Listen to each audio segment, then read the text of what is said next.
ఎవరైనా చంద్రబాబు నాయుడు గారి జోలికి వచ్చినటువంటి వ్యక్తులు ఎవరైనా సరే నాశనం తప్ప వాళ్ళకేం ఇది జరగదు. మనం చూస్తాం, భారతదేశంలో ఎన్నో రాష్ట్రాలు ఉన్నాయి. ఓడిపోయిన వాళ్ళు తెరమరుగైపోతారు, మళ్ళీ ఇంకొకరు వస్తారు, వచ్చి మళ్ళీ ఇంకోటి చేస్తారు.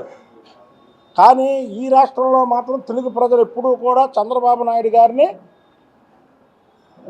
నమ్మకంతోనే ఉంటారు. చంద్రబాబు నాయుడు గారి పరిపాలన కావాలనుకుంటారు. చంద్రబాబు గారు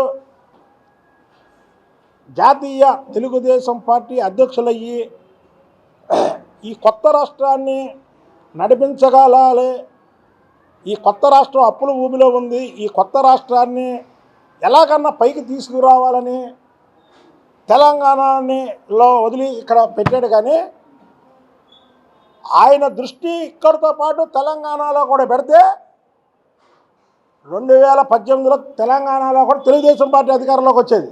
అది చంద్రబాబు నాయుడు గారి సత్తా. అండమాన్ ఉంది, అండమాన్లో మేయర్ సీట్లకు వెళ్తారు.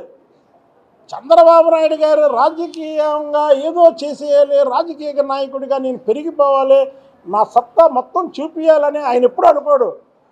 ఒక విజన్తో ఒక పాడైపోయిన దాన్ని బాగు చేయాలి అనే సంకల్పంతో వెళ్తాడు. కానీ ఇవాళ చంద్రబాబు నాయుడు గారు ఇతర రాష్ట్రాల్లో పోటీలకి పెట్టినా సరే గెలిచే పరిస్థితి.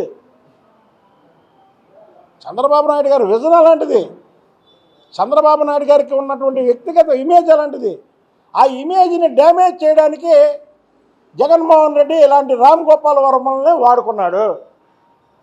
వాడుకుంటే జనాలు తెలుసు కదా చంద్రబాబు నాయుడు గారి క్యారెక్టర్, వాళ్ళ కుటుంబం గౌరవ ప్రతిష్టలు ప్రజలకు తెలుసు. మీరు ఎంత చేస్తే వాళ్ళు వింటారు.